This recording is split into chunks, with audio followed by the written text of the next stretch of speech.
जहां सेहत अल्लाह की नेमत है, वहां बीमारी भी अल्लाह की रहमत है। बेशक मुअज़्ज़ज़ सामीन इकराम, बीमारी में गुनाह कम होते हैं। अल्लाह जो बंदा बीमार पड़ता है उसके गुनाह उसकी बीमारी की वजह से कम कर देता है, और बीमार की दुआएं जल्दी कबूल होती हैं। अगर कोई बीमार शख्स है, आप उसकी अयादत के लिए जा रहे हैं, तो आप उससे अपने लिए भी दुआ कराएं। जहां पर आप बीमार के लिए दुआ कर रहे हैं, वहां बीमार से भी अपने लिए दुआ कराएं। इसलिए कि बीमार अल्लाह से ज्यादा करीब होता है। जब बंदा बीमार होता है तो दुनिया उसके अंदर कम होती है, अल्लाह उसके अंदर ज्यादा होता है। यानी वो अल्लाह के नाम को ज्यादा जपता है, अल्लाह को ज्यादा याद करता है, दुनिया को फिर कम याद करता है। मौत को ज्यादा याद करता है, गुनाह कम करता है बीमार शख्स। और किसी बीमार की खैरियत के लिए जाओ तो उसके पास इस तरह की बात ना करो कि जिससे उसका दिल टूट जाए। जैसे मोहलिक कोई बीमारी होती है तो उसके सामने कहते हैं तेरी बीमारी तो बहुत खतरनाक है, लगता है कि इस बीमारी में तेरा तो इंतकाल ही हो जाएगा। अगर उसका उस बीमारी में इंतकाल भी होने वाला हो, अगर बीमारी मोहलिक भी हो, बीमारी उसकी खतरनाक भी हो, वो बीमारी मौत का सबब भी बनने वाली हो, तो उसके सामने जिक्र ना किया जाए, उसके सामने उसकी दिलजोई की जाए, ऐसी बातें की जाएं जिससे उसका दिल शेर हो जाए, जिससे क्या उसका दिल जो है दिल जो है उसका रख लिया जाए, उसका दिल तोड़ा ना जाए। उससे यह कहा जाए कि तुम बहुत जल्दी अल्लाह के हुक्म से अच्छे हो जाओगे, आपकी बीमारी इतनी बड़ी नहीं है कि आपको घबराने की जरूरत है। उसके दिल को तसल्ली देना चाहिए, उसके दिल को आप तसल्ली दें, ये लाजमी है। बहुत से लोगों की आदत होती है कि आप अगर गए हैं तो उसके घर पे आप तरह तरह की गुफ्तगू शुरू कर देते हैं, जिससे वो और खतरात में पड़ जाता है। और अगर किसी बीमार की खैरियत के लिए आप जा रहे हैं, अगर किसी बीमार की आप खैरियत के लिए किसी बीमार की खैरियत के लिए आप जा रहे हैं, तो फिर उसके घर पर खास ख्याल रखें कि नाश्ते खाने ज्यादा ना खाएं, इसलिए कि वो खुद परेशान है। वहां जो आप नाश्ते खाने खा रहे हैं ये भी गलत है, उस तरीके से गुरेज करना चाहिए। उसके बच्चे उसी की बीमारी में बेचारे परेशान हैं, उसको दवाओं का भी इंतजाम कर रहे हैं, उस बीमार की जो है तीमारदारी भी कर रहे हैं, फिर आप वहां जब खानों का एहतमाम कराते हो, वहां पर खाने और नाश्ते करते हो, इससे आप गुरेज करना चाहिए। बीमार अल्लाह से करीब हो जाता है, अल्लाह बीमार से करीब हो जाता है। बीमारी भी अल्लाह की रहमत है।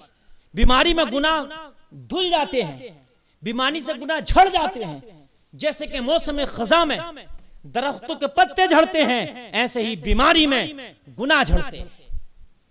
बहुत से लोग अगर बीमार रहते हैं तो शिकवे करते हैं, भाई हम तो नेक काम भी करते हैं, नमाज भी पढ़ते हैं, रोजा भी रखते हैं, और हमने अच्छे काम भी किए, फिर हम ही बीमार क्यों हैं? जो लोग नमाज नहीं पढ़ रहे, रोजा नहीं रख रहे, अच्छे काम नहीं कर रहे, वो तो बीमार नहीं है। तुझे पता नहीं है कभी कभी बीमारी भी रहमत है। जो तेरे गुनाह थोड़े बहुत भी बचे थे ना, अल्लाह ने तुझे बीमारी दे दी ताकि तेरे वो गुनाह भी खत्म हो जाएं। मैदान महशर में जब तुझे अल्लाह उठाएगा तो ऐसे उठाएगा जैसे लोहा आग में तपा दिया जाता है, और आग में तपा के जब लोहे को निकाला जाता है तो बिल्कुल जंग से साफ होता है, जंग से धुला हुआ होता है, जंग उससे दूर होती है। तो अल्लाह तुझसे राजी है, खुश है, इसलिए अल्लाह नहीं चाहता कि तेरे थोड़े गुनाह भी तेरे साथ जाएं, इसलिए अल्लाह ने तुझे बीमारी दे दी ताकि ये बीमारी तेरे गुनाह को धुल दे, तेरे गुनाह तेरी बीमारी से झड़ जाए। शिकवे ना किया कर। कभी कभी आजमाइश भी होती है, अल्लाह नेक बंदों की आजमाइश भी लेता है और उनको बीमारियों में मुब्तला कर देता है। बहुत से लंबी बीमारी में मुब्तला रहते हैं, सालों साल, बहुत से ताउम्र बीमार रहते हैं। तो जो ताउम्र अगर बीमार रहते हैं तो पूरी उम्र के अल्लाह उनके गुनाह खत्म करता है। फिर आप शिकवे न किया करें अगर अल्लाह बीमार कर रहा है। अल्लाह कभी कभी अपने नेक बंदों को आजमाइश में डालता है, बल्कि दुआ ये किया करें, या अल्लाह हम आजमाइश के काबिल नहीं है, हमें किसी आजमाइश में न डाल, किसी ऐसी आजमाइश में न डाल कि जिसको हम पूरा ना कर सके। या अल्लाह हम किसी आजमाइश के काबिल नहीं। आप दुआ तो कर सकते हैं। हजरत अय्यूब अलैहिस्सलातु वस्सलाम अल्लाह के प्यारे नबी हैं, कैसी बीमारी अल्लाह ने दी। 18 साल तक हजरत अय्यूब अलैहिस्सलातु वस्सलाम बीमार रहे। ये लोगों, नबी है नबी, और नबी अल्लाह का सबसे महबूब बंदा होता है, सबसे पसंदीदा बंदा होता है। जितना कि अल्लाह नबी को पसंद करता है, उस कौम में अल्लाह किसी को पसंद नहीं करता। सबसे ज्यादा पसंदीदा बंदों में अगर कोई है तो अंबिया की जमात, हजरत अय्यूब अलैहिस्सलाम 18 साल तक बीमार रहे और 18 साल के बाद जब हजरत अय्यूब अलैहिस्सलाम को शिफा मिली, अच्छे हुए, आप तंदुरुस्त हुए, तवाना हुए, अल्लाह का शुक्र अदा किया। लेकिन पूछा गया, किसी ने पूछा, ए अल्लाह के बंदे अय्यूब अलैहिस्सलाम, ये तो बताओ कि बीमारी के दिन आपके अच्छे थे या ये सेहत वाले दिन अच्छे हैं? यानी आया अय्याम बीमारी आपके लिए बेहतर गुजरते थे या अय्याम सेहत आपके लिए बेहतर गुजरते हैं? अल्लाह का नबी इरशाद फरमाता है, अल्लाह का पैगंबर इरशाद फरमाता है, ये सवाल करने वाले सुन, मेरे अय्याम बीमारी मेरे अय्याम सेहत से कई दर्जा अच्छा था। अल्लाह अल्लाह अल्लाह। ये हैं अक्लमंद लोग, ये हैं जिन्होंने भलाई के सौदे किए, ये हैं जिन्होंने फायदे की तिजारतें की, ये हैं जिन्होंने अक्लमंदी के सौदे किए। पूछा गया, बीमारी के दिन अच्छे क्यों थे? ए अय्यूब, तुम तो चीखते थे बीमारी की वजह से, तुमको तो इतनी तकलीफ होती थी कि तुम्हारी चीख निकलती थी। हजरत अय्यूब ने फरमाया, सुन, जब मैं बीमार था तो मेरा रब मुझसे बहुत करीब था। हालांकि अंबिया से रब हर हाल में करीब होता है, लेकिन कुर्बत के भी दर्जे होते हैं। उन दिनों और करीब था मेरा रब। जब मुझे चीख निकलती थी सुबह में मेरी तकलीफ की वजह से, मेरा रब मुझसे पूछता था, अय्यूब तू कैसा है? जब महबूब की आवाज सुनता था तो उसकी मिठास में मैं शाम तक मस्त रहता था। पूरा दिन मुझे बीमारी की तकलीफ का एहसास नहीं होता था। जब शाम को मुझे तकलीफ होती थी तो फिर मुझे रब की मीठी मीठी वो आवाज आती थी, ए मेरे अय्यूब तू अब कैसा है? वो जब मीठी मीठी महबूब की आवाज आती थी तो उस आवाज की मस्ती में मैं ऐसा मस्त होता था कि पूरी रात की अपनी तकलीफ को भूल जाता था। जब से वो बीमारी मेरी खत्म हुई है, वो महबूब की आवाज की कुर्बतें दूर हो गई हैं, वो आवाज की कुर्बतें नहीं मिलती। हाय हाय हाय, कितना अच्छा था कि मैं बीमार था, महबूब सुबह में पूछता था, मैं बीमार था, महबूब शाम में पूछता था। जब से वो बीमारी खत्म हुई है, वो महबूब की आवाजें सुनाना बंद हो गई है। हाय हाय हाय, कुर्बान जाइए। इन्होंने किए हैं फायदे के सौदे, इन्होंने किए हैं जो है अक्लमंदी की तिजारतें।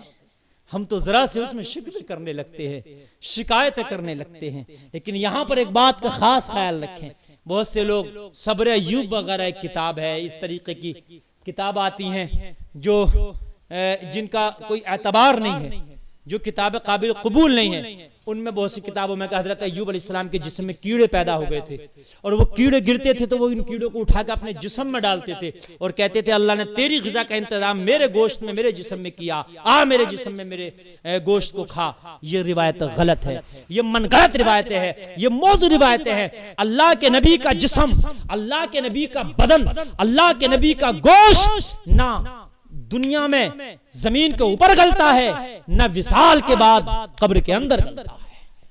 हदीस शरीफ है, इन्नल्लाह हर्रमा अलल अर्दि अन ताकुल अजसादल अंबिया फनबियुल्लाहि हय्युन युरज़क़। अल्लाह के नबियों के गोश्त को जमीन खाए, ये जमीन पर अल्लाह ने हराम करार दे दिया है। तो अल्लाह के नबी जिंदा हैं और ऐसे जिंदा हैं कि वो रिस्क दिए जाते हैं। हाँ, बीमारी जरूर थी हजरत अय्यूब अलैहिस्सलाम को, लेकिन जिस्म में कीड़े नहीं थे। ये गलत बयानी से काम लेते हैं। तो हजरत अय्यूब अलैहिस्सलाम का जिस्म गला नहीं था, उसमें कीड़े पैदा नहीं हुए थे। खास ख्याल रखें, अंबिया के जिस्म में न सड़ते हैं न गलते हैं, न उनमें कीड़े पैदा हो सकते हैं। जब जमीन नहीं खा सकती अंबिया के जिस्मों को, तो कीड़ा कैसे खा सकता है? हाँ, बीमारी जरूर थी, वो कुछ तरीके के छाले पड़ते थे या तकलीफ होती थी, अलग अलग उसकी रिवायतें हैं। तो अगर अल्लाह हमें किसी तरह की बीमारियां देता है तो सामिईन हजरात, ये भी उसकी रहमत है। बीमारी में भी उसका शुक्र अदा करना चाहिए। या अल्लाह, तूने ये बीमारी दी है, इस पर भी तेरा शुक्र है। मौला, तूने हमारे कौन से गुनाह कम करना थे। मौला, तेरी रहमत हमसे और करीब होना चाहती है। मौला, हमसे करीब हो जा, मगर हमारे गुनाहों को बख्श दे।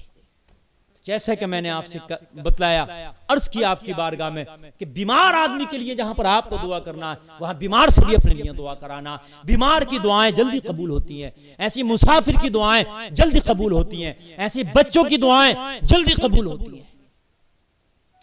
कभी अगर आपको दुआ करना हो तो बच्चों के वसीले से दुआ किया करो, बच्चों से दुआ कराया करो, बीमारों से दुआ कराया करो, मुसाफिरों से दुआ कराया करो। ये अल्लाह से ज्यादा करीब होते हैं। मुसाफिर भी अल्लाह से करीब होता है, बीमार भी अल्लाह से करीब होता है। अल्लाह ताला हमें जो है दुआ करने और दुआ कराने की तौफीक अता फरमाए, शरीयत को सही समझने और उस पर अमल करने की तौफीक अता फरमाए।